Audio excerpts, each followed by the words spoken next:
구약성경 에스겔서 47장 1절에서 12절까지의 말씀을 저와 여러분이 교독하시겠습니다.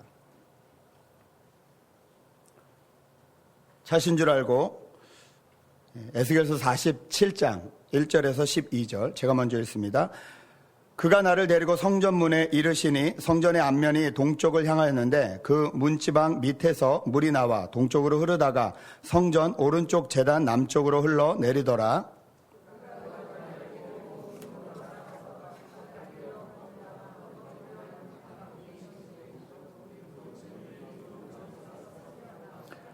그 사람이 손에 줄을 잡고 동쪽으로 나아가며 천척을 측량한 후에 내게 그 물을 건너게 하시니 물이 발목에 오르더니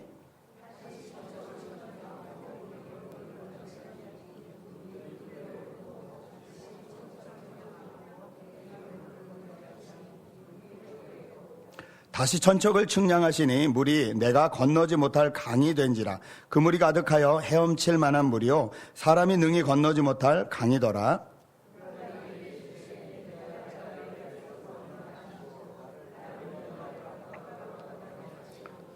내가 돌아가니 강 좌우편에 나무가 심이 많더라.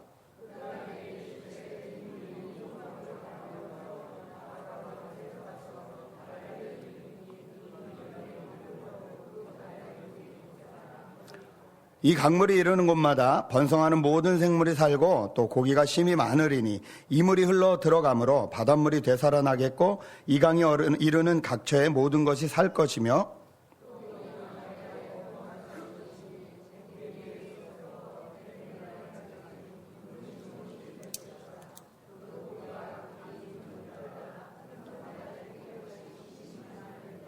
그 진펄과 개펄은 되살아나지 못하고 소금 땅이 될 것이며 강 좌우가에는 각종 먹을 과실나무가 자라서 그 잎이 시들지 아니하며 열매가 끊이지 아니하고 달마다 새 열매를 맺으리니 그 물이 성소를 통하여 나옴이라.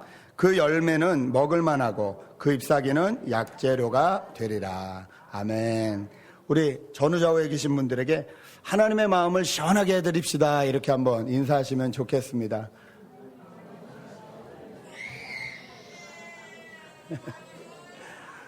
예. 날씨가 너무 더우시죠? 예. 예. 더우실 때는 가장 생각나는 게 시원한 냉수 한 사발입니다. 냉수 한 사발을 어떻게 드릴까 하다가 그냥 물병으로 예. 드리기로 했습니다. 예. 중간중간 드시고 저희가 에어컨을 지금 최대한 돌린 거거든요. 근데도 조금 덥습니다.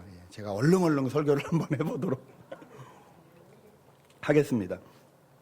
저는 참 물을 많이 마시는 사람인데요. 보통 하루에 7잔 이상을 마셔야 된다 뭐 이런 말이 있기도 한데 그거를 이렇게 힘들어 하시는 분이 계시더라고요. 제 아내는 물을 잘 못 마십니다. 근데 저는 알고 봤더니 체질적으로 물이 잘 먹는 사람이 있고 그렇지 않은 사람이 있답니다. 누가 저를 좀 체질을 이렇게 알아보게 도와주셔서 요즘은 4체질이 아니라 8체질이라고 하네요. 그래서 거기를 갔더니 홍삼, 인삼 이런 거 전혀 안 맞는다고. 왜냐면 안에 열이 많아서. 그래서 저에게 좋은 음식을 딱 봤더니 얼음, 시원한 물, 아주 값싸고 좋은 것들이. 그래서 제가 요즘 그거를 들은 뒤에 매일 아침에 일어나서 냉장고에서 시원한 물 한 컵 이렇게 벌컥벌컥 마시고 가는데 홍삼보다 좋은 것 같습니다. 저한테는 잘 맞는 것 같습니다.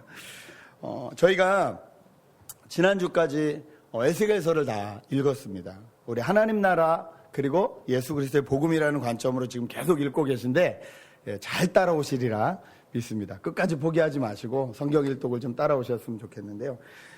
에스겔서 포로로 잡혀간 그 하나님의 백성들에게 하나님이 에스겔을 통해서 해주신 말씀. 이 북이스라엘과 남유다가 다 망해버렸지만 그리고 3번에 걸쳐서 바벨론이 침략을 해서 첫 번째 누굴 끌고 갔죠? 여러 사람을 끌고 갔지만 대표적인 다니엘을 끌고 가고 두 번째 와서 에스겔을 비롯한 또 많은 제사장들을 끌고 가고 세 번째는 와서 그냥 그 솔로몬의 성전이라고 말하는 하나님의 임재가 있고 하나님 나라를 상징하는 그 예루살렘 성전을 다 부셔버리고 나라를 완전히 망하게 합니다. 그 소식을 에스겔과 포로로 잡혀간 사람들은 바벨론 땅에서 들었습니다. 얼마나 마음이 낙담됐을까요? 예를 들어서 여기서 화이트하우스가 뭐 폭격을 받았다. 청와대가 폭격을 받았다. 그러면 여러분 어떤 생각이 드세요? 이게 나라가 이게 펑션이 되겠나? 이 지도부가 이게 어떻게 되겠나? 혼란스러워지지 않을까? 걱정이 되지 않으십니까?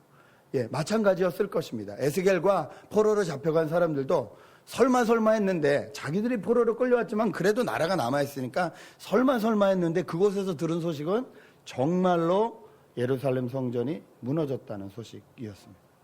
절망이었겠죠. 포기였겠죠. 인생이 끝난 것 같았겠죠. 근데 그때 하나님은 에스겔을 통해서 마지막 이 40장부터 48장에 이르러서 그 성전이 다시 회복될 것을 계속 말씀하십니다. 꼭 마치 다윗이 성전을 세우려고 준비할 때 하나님께서 성전을 이렇게 세워라 저렇게 세워라 다윗에게 자세히 말씀해 주신 것처럼 에스겔서 40장부터 48장을 보면요, 성전에 대한 이야기가 가득합니다.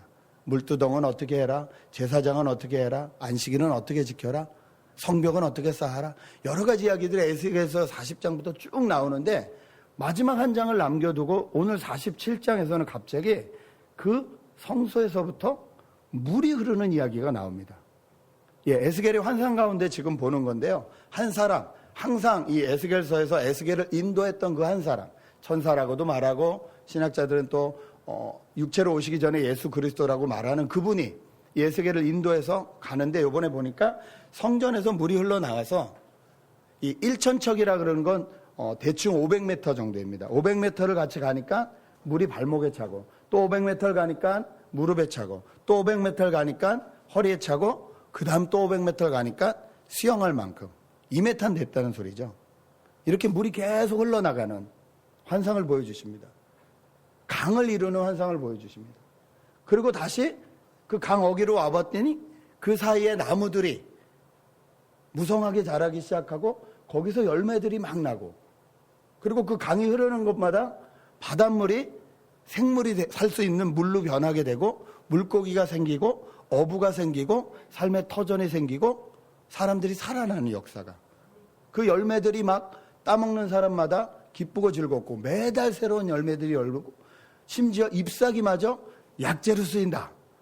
뭐 한의 책도 아니고 저는 이걸 읽으면서 너무 재밌었습니다. 잎사귀까지 약재로 쓰이는 이 나무는 과연 어떤 나무일까? 완전히 회복되는, 완전히 성전이 망했습니다. 예, 역사적으로 무너졌습니다. 자기 나라가 망하는 소식을 들었습니다. 이때 에스겔 선지자를 통해서 이 포로로 잡혀가 있던 하나님의 백성들이 이 소식을 듣습니다. 하나님이 성전을 다시 세우실 것이다. 그 성전에서 흐르는 물이 이런 역사를 이룰 것이다. 믿어졌을까요? 안 믿어졌을 겁니다. 그때는 안 믿어졌겠죠. 근데 이 사람들이 이 말씀을 언제 기억합니까? 70년 이후에 포로에서 돌아와서 기억합니다. 그때 하나님이 성전을 회복하시겠다고 했지. 그래서 이 사람들이 포로로 돌아와서 가장 먼저 한 일은 하나님 말씀 앞에 서서 성전을 다시 세우는 일이었습니다. 그때 쓰여진 책들이 느헤미야라든지 스가랴라든지 이제 우리가 나중에 또 공부할 책들입니다. 포로에서 돌아와서. 그런데 이 말씀을 이렇게 읽으면서 뭔지는 잘 몰라도 이런 생수의 강이 흐르는 곳에 살았으면 좋겠다. 그런 생각을 하게 됐습니다. 제가 성경을 연구하면서 여기 나오는 아라바라든지 엔디게라든지 에네글라임이라는 것을 구글 맵으로 찾아봤습니다. 에네글라임은 옛날 말이라서 요즘 말로 나오지 않고 여길 것이다라는 추측되는 장소는 나오더라고요. 그런데 분명한 건 아라바라든지 엔디게는 나옵니다. 이스라엘 지도를 보면 여기 갈릴리 바다가 있고 밑으로 쭉 요단강이 흘러서 사해가 크게 있지 않습니까? 죽음의 바다라고 하는. 그런데 이 아라바라든지 엔디게는요, 그 사해 주변에 있는데 구글맵으로 여러분이 찾아보시면 거기만 파란색입니다. 그린색입니다. 거기만 오아시스가 있고 거기에 농업이 되고 거기에 목축이 되고 사람들이 모이는 곳입니다. 지금 지도에도 하나님 말씀대로 이쪽으로 물이 흘러서 어디서부터 성소인지 모르지만 이쪽에서부터 물이 흘러서 그런 것들을 이루고 있구나. 너무 신기하더라고요. 이 말씀을 읽으면서 이 생명의 강이 있는 곳에 내가 살았으면 좋겠다. 학교를 새로 시작하시는 분도 있고 직업을 바꾸신 분들도 있고 또 이사를 하신 분도 있고 또 여러 가지 이제 수술을 앞두고 계신 분들, 우리 인생 가운데 여러 가지 새로운 일들과 여러 가지 긴장된 일들이 계속 일어납니다. 긴장되면 목이 마르죠.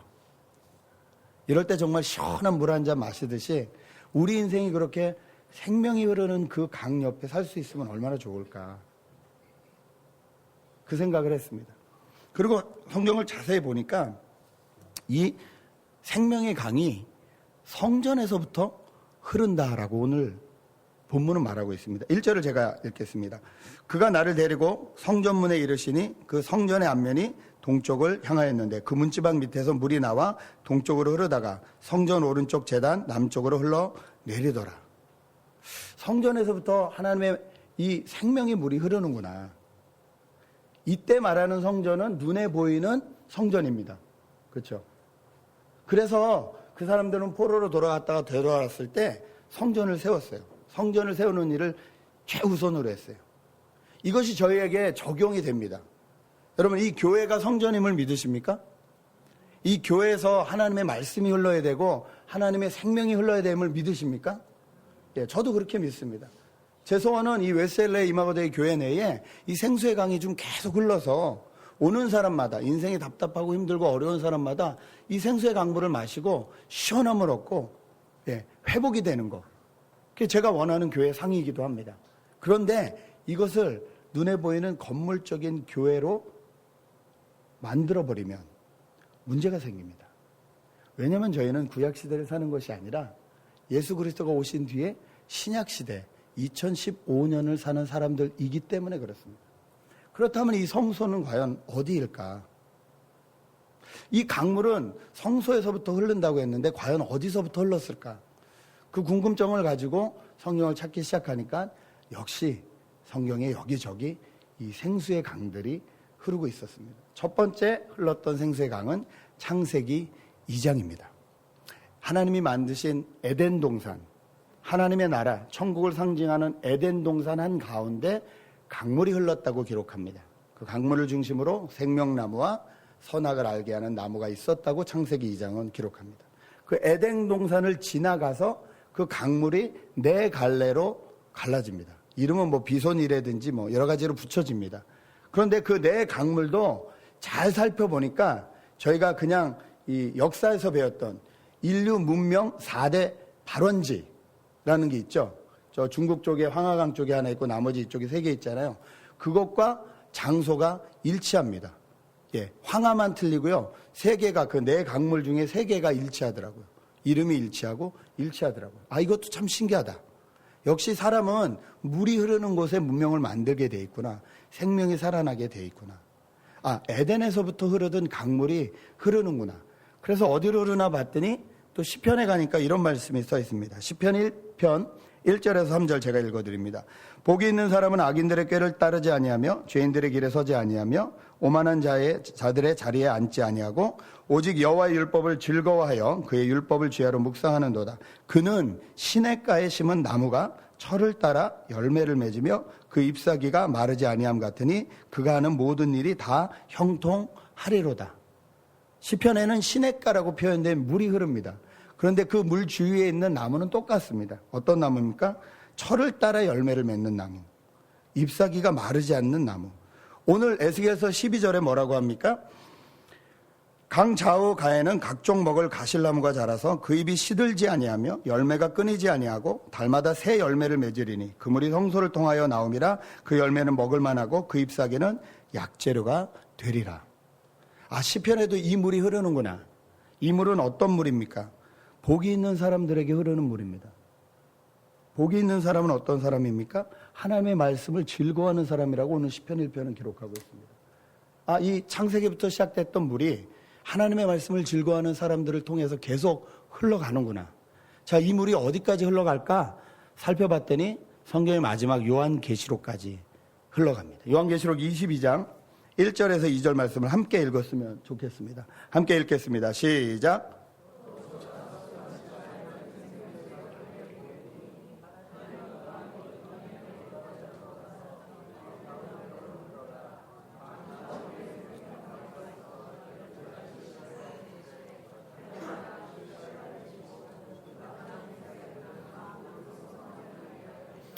네, 여기도 생명수의 강이 흐르고 어김없이 그 근처에는 나무들이, 생명의 나무들이 계속 흐르고 있습니다.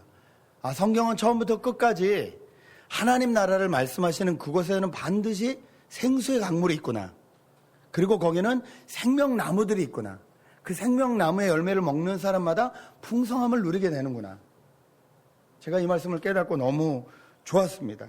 그런데 문제는 아까 말씀드렸듯이 신약시대에 사는 저희에게 이 생수가 흐르는 곳이 어디냐는 거죠. 웨스트LA 이마고데이 교회냐는 거죠. 물론 여기도 그래야 됩니다. 그런데 하나님은 신약시대 성소를 어디라고 말씀해 주시죠? 고린도전서 말씀을 함께 보시겠습니다. 고린도전서 3장 16절 함께 읽겠습니다. 시작. 너희가 고린도전서 3장 16절 없나요? 네, 죄송합니다. 제가 읽겠습니다. 너희가 하나님의 성전인 것과 하나님의 성령이 너희 안에 계시는 것을 알지 못하느냐. 하나님은 부족한 저희를 성전이라고 말씀하십니다. 부족한 저희를 교회라고 말씀하십니다. 그러면 어떻게 되느냐? 여기서 생명의 물이 흘러야 된다는 거예요.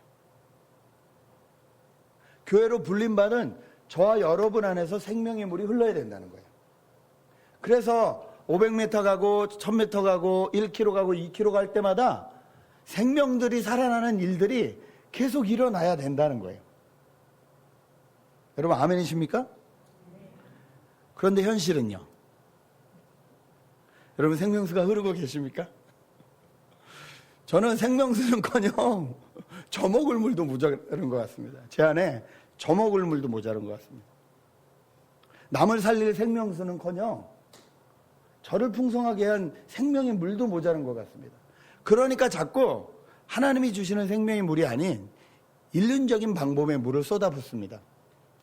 내가 지혜를 많이 쌓으면 사람들이 나를 무시하지 못할 거야. 내 영향력 안에 들어올 거야.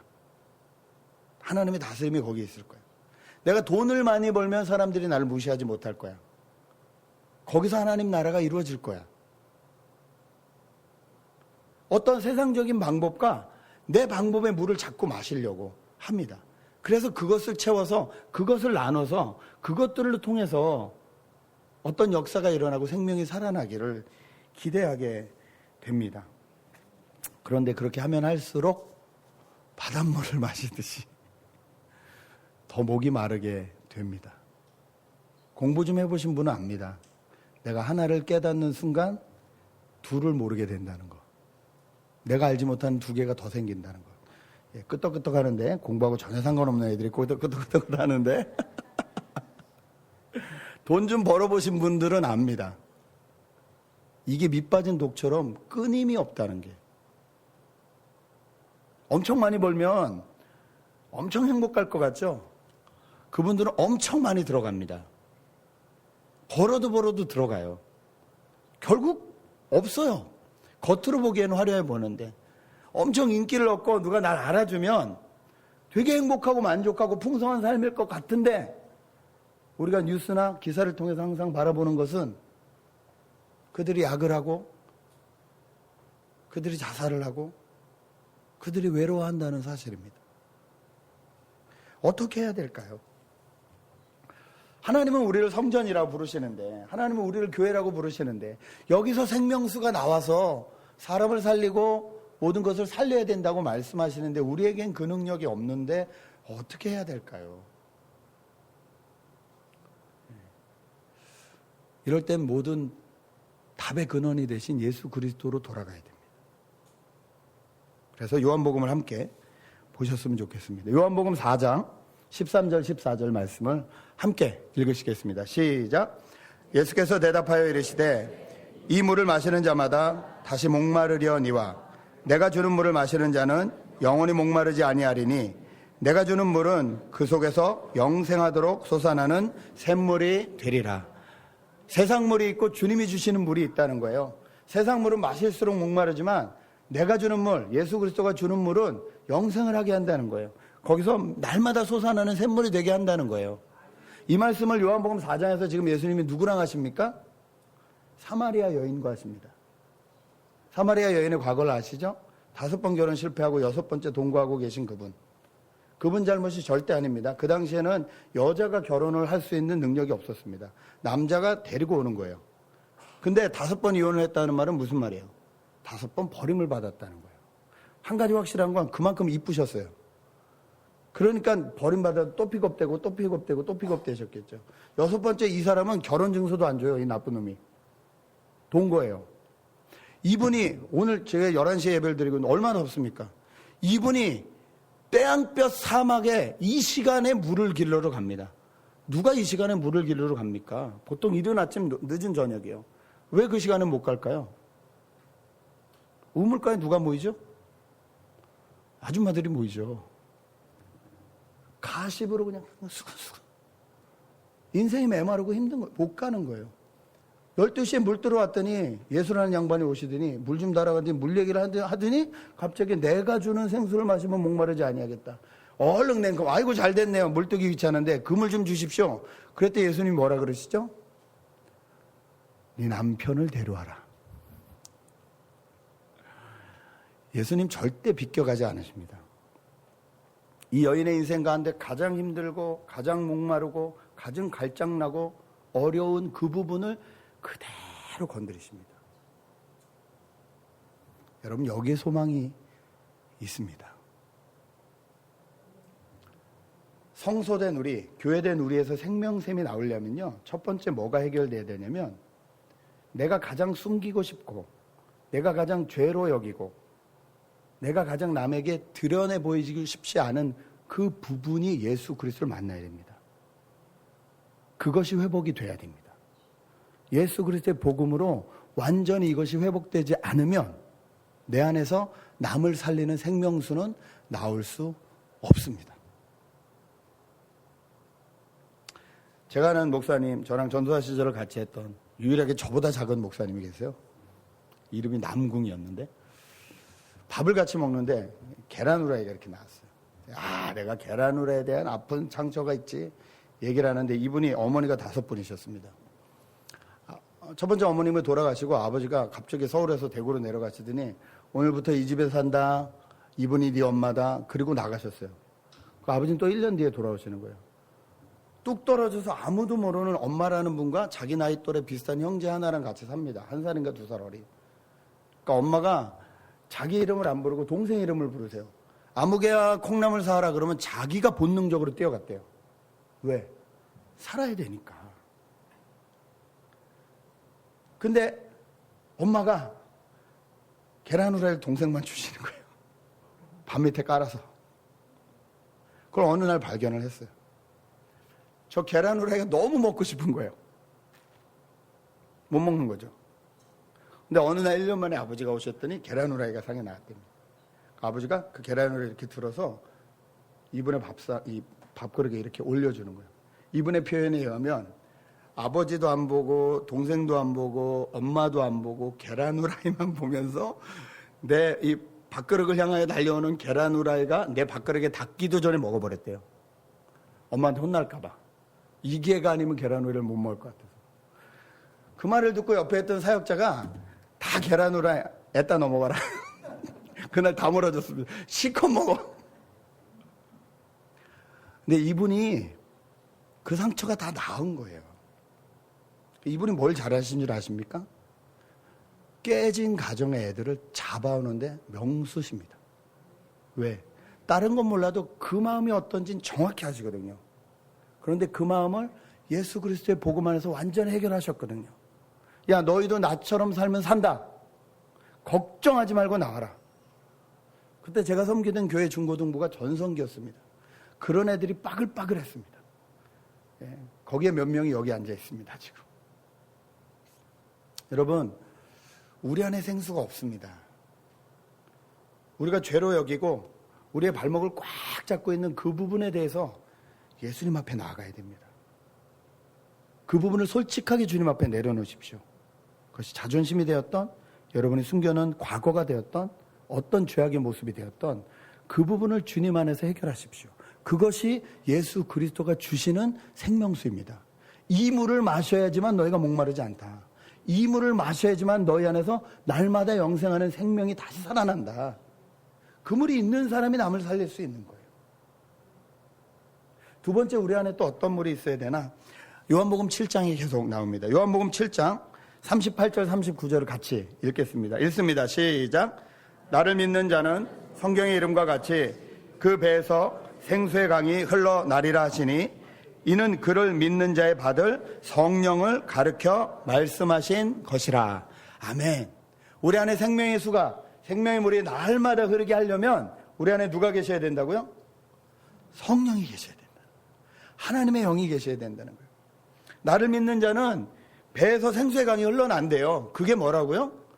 받을 성령이다 말씀하셨어요. 예수 그리스도를 믿으면 성령이 우리 안에 계십니다. 성령을 받았다, 성령의 인도하심을 따른다 라는 것은요, 우리 삶 가운데 성령이 말씀하실 때 순종한다는 뜻입니다. 그때 생수의 강이 흐르는 겁니다. 여러분, 우리는 눈에 보이지 않는 싸움을 합니다. 여러분, 저희가 영적인 싸움 가운데 있다는 건 인정하십니까? 수많은 영적인 싸움이 있지 않으세요? 날마다 집안에서도 있고 이 회사의 인간관계에서도 있고 영적인 싸움이 있어요. 영적인 싸움을 여러분 무시하시면 안 됩니다. 그런데 거의 대부분의 경우에 진짜로 이 악한 영이 성경에 나와 있는 악한 영이 우리를 직접적으로 공격하는 일은 별로 없습니다. 이건 선교지에 많아요. 예. 여러분 혹시 귀신 들린 분들 보셨어요? 제가 이번에 말레이시아 선교사님을 만났는데, 말레이시아 간 지 18년 됐는데 교회 개척을 101개를 하셨어요. 이게 보통 한 3년에 하나씩 한다고 하는데 그만 7개, 8개 해야 되는데 101개를 하셨어요. 원주민부터 들어가서 하셨어요. 도시부터 안 하고 말레이시아에서. 어떻게 하셨냐고 여쭤보니까 자기가 제일 싫어하는 방법을 하나님 시키셔서 하셨다고. 뭐냐면 거기는 아이를 낳으면 보통 18명씩 낳으신대요. 그렇게 낳는 이유가 반쯤 죽으신대요. 열병으로. 그러니까 많이 낳는 거예요. 결혼을 13살부터 한대요. 신학교를 세웠는데 신학교에서 이제 가족들이 왔는데 어머니예요 소개하는데 30대 초반이시더래요. 18명이 동생이 있고 할아버지 모시고 왔는데 50이 안 되셨더래요. 이 목사님 60인데 내가 이런 데 산다고 이렇게 얘기를 하시더라고요. 근데 원주민들을 사역을 하시는데 문제가 많은 거예요. 뭐 원숭이 잡아먹고 멧돼지 잡아먹고 이렇게 진짜 사시는 동네인데 거기 18년 계셨는데 진짜로 영적 싸움이 있는 거예요. 예수 그리스도를 증거해야 되는데 예수 그리스도를 증명할 방법이 없잖아요. 열병이 났을 때 제일 먼저 하신 게 뭐냐면 혹시나 싶어서 가져갔던 해열제를 녹여서 그거를 물에 타서 조금 먹였더니 애가 살아난 거예요. 한 명이 살아나면 교인이 몇 명이 되죠? 18명이 됩니다. 그 소식이 할아버지한테 전해지면 할아버지는 뭐 한두 명만 나오셨겠어요? 한 가족이 다 돌아오는데 50명, 100명 단위로 돌아온대요. 그래서 예수 믿겠다 그런대요. 그러면서 예수 믿는 건 널 믿으면 되는 거냐 이러시더래요. 자기 예수 될 뻔했다고. 거기서 거의 자기가 예수 될 뻔했다고 이 말씀을 하시는데 해열제 하나로 되더라는 거예요. 누가 좀 어른이 아프다 그래서 콘택 600 줬다가 사람 죽일 뻔했다고. 기절하셔서 몇 시간 동안 일어나지를 못하시는데 콘택 600에 너무 세서 자기 죽는 줄 알았다고 정말. 그 얘기 하시는. 근데 또 하나 많이 일어나는 게 악령이 들어오는 거예요. 아이들한테. 귀신이 들어오는 거예요. 장로교 목사님이시거든요. 순복이면 좀 어떻게 해보겠는데. 장로교 목사님. 제일 싫어하는데 방법이 없잖아요. 딱 잡고 눈 마주치고 영어도 아니요 말레이시아도 아니요 순수 토종 한국어로 나사렛 예수 이름으로 명하노니 나가라. 웃긴 걸 귀신이 한국말을 하더래요. 거기 한국 사람 딱 4명인데 자기 부부와 아들, 딸. 자기 딸이 옆에서 기절했대요. 거기. 아빠 한국말해. 말레이시아 원주민이 안 믿어지시죠? 지금 제가 하는 말. 예, 제 페북에 친구로 가 계시니 예, 가보시고 혹시 안 믿어지시면 내년 여름에 말레이시아로 꼭 그 동네로 가서 체험해 보시기를 강력 추천합니다. 저는 그런 일들이 지금도 일어난다고 믿습니다. 예. 그 귀신 쫓는 걸로 인해서 뭐 한번 해열제 먹이면 50명 모이니까 교회 하나 되고 귀신 한 명 쫓으면 50명 모이니까 교회 하나. 이래가지고 101개가 된 거예요. 18년 만에. 그런데 이런 싸움은 여기선 잘 일어나지 않습니다.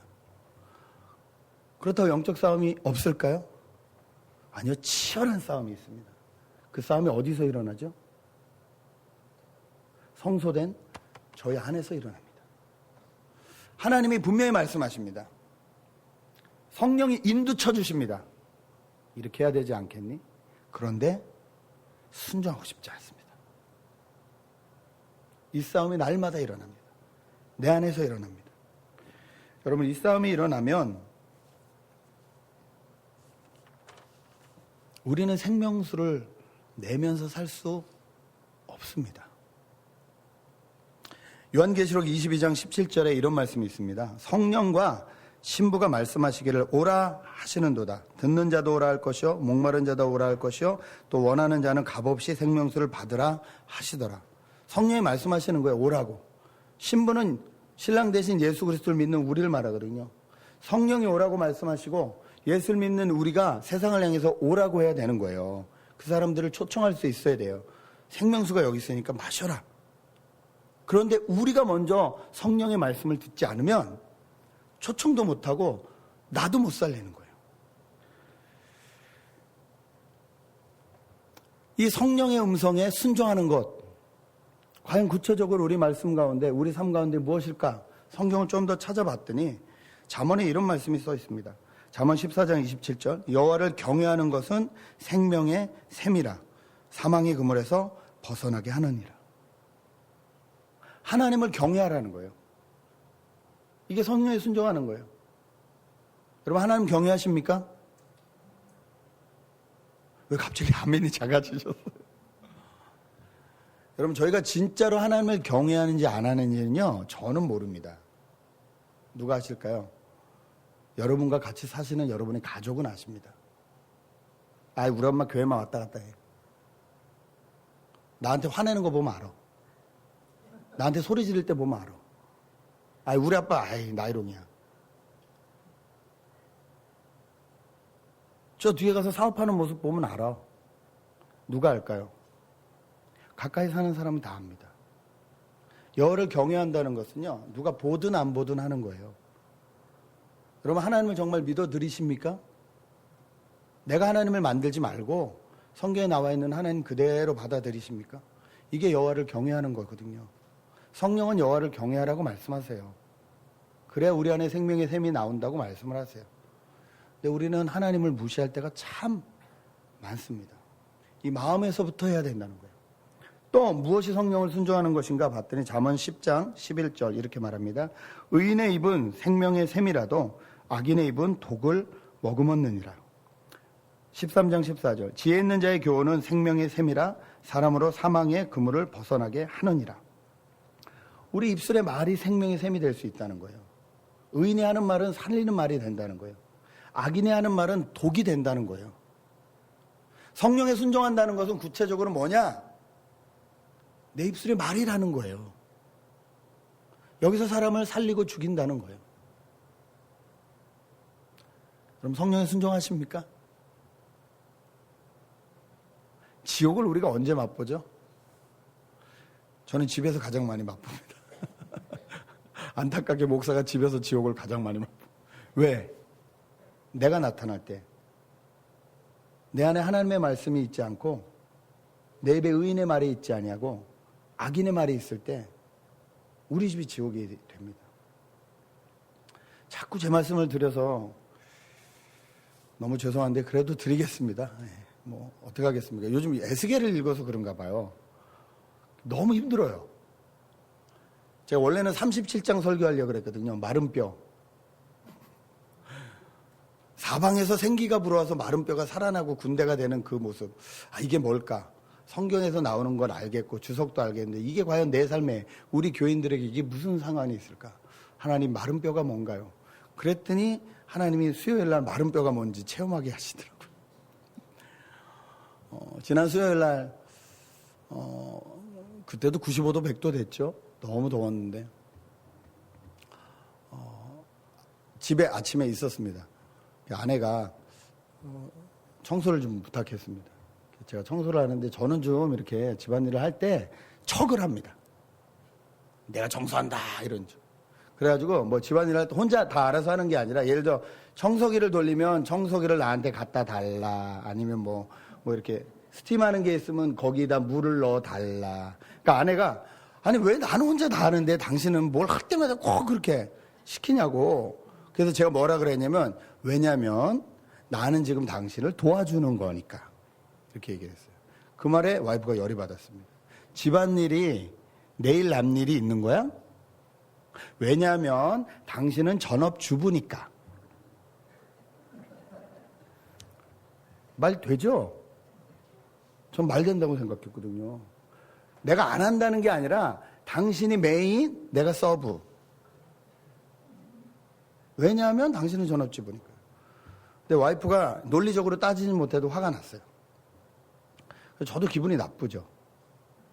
다투고 둘째랑 같이 운전면허 시험을 다시 보러 갔습니다. 첫 번째 차 기억하시죠? 이거 부러져가지고 고치고 다 해가지고 두 번째 갔는데 또 안 됐어요. 세 번째 갔습니다. 어디로 갈게요? 101번 저기 2시간 달려서 여러분이 좋아하는 아울렛을 지나 동훈이가 공부하고 있는 바바라를 지나 거기까지 갔습니다. 가서 미리 떨어진 곳을 1시간 전에 가서 답습을 하며 연습을 합니다. 근데 저 친구가 자꾸 스탑사인에서 빨리 가는 거예요. 야, 빠른 것 같아. 1, 2, 3 셌는데? 그래도 빠른 것 같아. 셌어. 그러면 이러면 어떨까? 1, 2, 3 말로 하는 거야. 제 성격도 아니고 저희 둘째는 원래 말 잘 안 하거든요. 안 그래도 긴장해서 죽겠는데 지금 시험 1시간 전에. 나중에 시험관 앉으면 얼마나 더 긴장할 거예요. 그 사람이 말하는 것도 지금 제대로 알아들을까 말까 하는 애를 데리고 그 사람 앞에서 스탑 사인 할 때마다 1, 2, 3 세라. 이건 저죠. 이건 제 성격이죠. 시켰더니 셌어. 그 말에 열이 받았습니다. 제가 또 논리적으로 따지기 시작합니다. 내가 누굴 위해서 여기 왔냐? 얼마나 걸렸냐? 2시간이 걸렸다. 너 운전 선생님이 옆에서 이 말을 했으면 너 들었어? 안 들었어? 너 아빠라고 무시해? 부터 시작해서 얘 무시한 적이 없는데 저 혼자 화가 나가지고 시험 보기 전에 씩씩거리고 난리가 났습니다. 그리고 운전면허 시험을 보러 갔습니다. 기다리다 하여튼 어떻게 돼서 근데 좀 있다가 좀 이상해서 저는 이제 나가라 그러잖아요. 나가서 이제 더우니까 안에 들어갔다가 한 5분 뒤에 출발했나 그러고 나왔더니 애가 출발을 안 했어요. 출발선은 여기인데 차들이 다 여기 서 있는데 얘 차만 여기 서 있어요. 그리고 그 시험관이 자꾸 밖에서 이렇게 돌아요. 근데 날 보더니 이리 오래요. 근데 왜? 그랬더니 오래서 가니까 아들한테 브레이크 밟아봐. 뒤로 와서 보래요. 이 백도니까 이게 덥고 너무 빛이 밝고 그러잖아요. 근데 뒤에 브레이크 라이트가 들어와야 되잖아요. 1, 2, 3가 들어와야 되잖아요. 1, 2는 선명한데 3가 희미한 거예요. 제가 보기엔 희미해요. 안 들어오지 않아요. 안 들어온다는 거예요. 제가 너무 열받아서 트렁크 열어가지고 그 안에 열어가지고 이 볼트를 이렇게 꺼내가지고 라이트를 탁 꺼내가지고 밟어! 아들한테 브레이크 밟어! 안 보이는 거예요. 너무 밝으니까. 어둡게 해가지고 막 이렇게. Sorry. 시험 못 봤어요. 2시간 올라가서 1시간 기다리고 시험 못 보고 2시간 내려왔어요. 100도.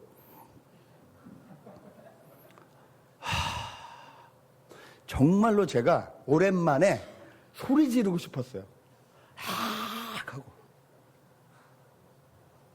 제가 너무 다운이 되니까 애가 겁을 먹은 거죠. 원래 지가 더 화가 나야 되는데 한 번도 아니고 2번째인데 아빠 눈치 보느라고 화를 못 내요. 아이고 오늘도 따지 말라는가 보다. 그리고 그냥 타고 와요. 내려오는 길에 벨리에 들려서 우리 이쁜 미나를 봐야 되는데 미나가 마중도 나왔는데 보고 싶지가 않은 거예요. 제가. 미안한데 와이프도 뭐 다 들어가라 그랬어요. 저 혼자 그 100도 차에 앉아서 누워서 이렇게 했는데 싹 스치는 말씀. 마른 뼈. 이 상태가 딱 마른 뼈구나. 오랜만에 울고 싶었습니다. 오랜만에. 한참 누워있는데 이렇게 따지기 좋아하는 저에게 하나님이 음성을 계속 들려주시는 거예요. 재영아, 이 일이 시작이 어디니? 아침에 청소요. 거기서부터 다시 생각해보자. 정말로 너는 가정일은 와이프 일이라고 생각을 하니? 네. 아, 그러면 교회 일은 와이프가 딱 집사님만큼만 하면 되겠구나. 이 말이 제 안에 딱 들리는데 갑자기 식은땀이 쫙 나는 거예요. 여러분 드신 이 물도 오늘 아침 제가 사오지 않고요. 와이프가 사왔습니다. 저는 아침에 주보 만들고 설교 마무리하느라고, 예. 저는 와이프의 도움 없이 목회를 잘할 수 없습니다.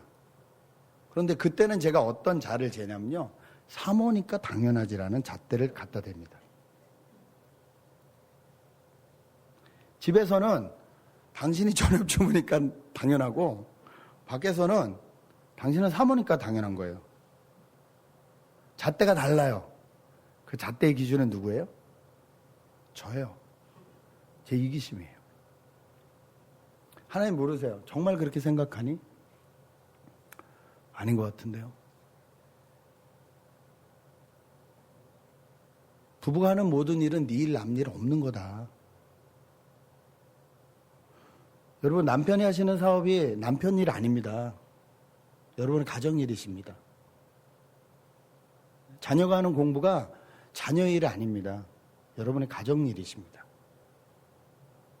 하나님은 이렇게 우리를 자꾸 하나로 묶어주시는데 저희는 이렇게 나누는 걸 너무 잘해요. 내 안에 성령의 생명이 살아나지 않습니다.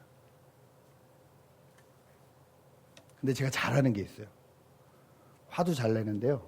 사과도 잘해요. 깨달음이 왔잖아요. 빨리 사과해야 돼요. 아들한테 너무 미안해서 그날 못 하겠더라고요. 그래서 그 다음날 깨똑으로 미안하다 이렇게 썼더니 연락이 왔어요. 고집부려서 죄송해요. 저는 이 사건을 통해서 제 안에 생명수가 없음을 다시 한번 철저히 발견합니다. 제 안에 남을 살릴 수 있는 능력이 없음을 철저히 발견합니다. 남은커녕 가족도 살릴 수 있는, 가족이 마음을 풍성하게 되고 가족이 행복하고 즐겁고 기쁘게 살 수 있는 능력을 줄 수도 없음을, 오히려 가족을 피폐하게 만들고 속상하게 만들고 어렵게 만들 능력밖에 제 안에 없음을 고백합니다. 그래서 어떻게 해야 될까요? 성령을 붙들어야 됩니다. 말씀하실 때마다 붙들어야 됩니다. 참 감사한 건 오늘 이 에스겔서 말씀에 뭐라 그랬냐면요. 성전에 저수지 같은 큰 물탱크가 있어서 거기서부터 물이 확 흘러내려가서 모든 것을 다 변화시킨다고 말씀하시지 않았어요. 그러면 쯔나미처럼 아마 다 망가졌을 거예요. 그게 아니라 아주 작은 물이 스며든다 그랬거든요. 졸졸졸졸졸졸 계속 흘러내리는 거예요. 날마다 생명수가 흘러내리는 거예요. 내가 기도하고 순종할 때마다 한 번 생명수가 흘러내리는 거예요. 내가 내 자존심을 꺾고 하나님의 말씀에 순종할 때마다 그 생명수가 또 한 방울 나가는 거예요. 이렇게 흘러간 물이 내 주변에 가면 갈수록 발목을 적시고 무릎을 적시고 허리를 적시다가 수영할 만큼 그렇게 된다는 거예요. 그 주변에 생명나무가 살아난다는 거예요. 물고기가 살아난다는 거예요. 열매들이 살아난다는 거예요. 여기에 소망이 있습니다. 한꺼번에 다 100% 순종하지 못해도 내가 하나님의 말씀을 한 번 순종하면, 성령의 음성이 들릴 때 한 번 순종하면 그 생명의 물이 한 방울 흘러나가게 된다는 겁니다. 이건 저와 여러분이 할 수 있습니다. 이 일을 했으면 좋겠습니다. 이 일이 안 될 때는요, 저처럼 물통을 사주시면 됩니다. 이 물통을 괜히 사드린 게 아니라 뭔가 시원하게 해드리고 싶은데 제 안에 그 능력이 없더라고요. 예. 어떤 목사님들 말씀 들으면 정말 저도 막 은혜가 돼서 그렇게 살고 싶다 막 이러는데 제가 제대로 그려보면 별로 그렇지 않은 것 같아요. 그럼 이거라도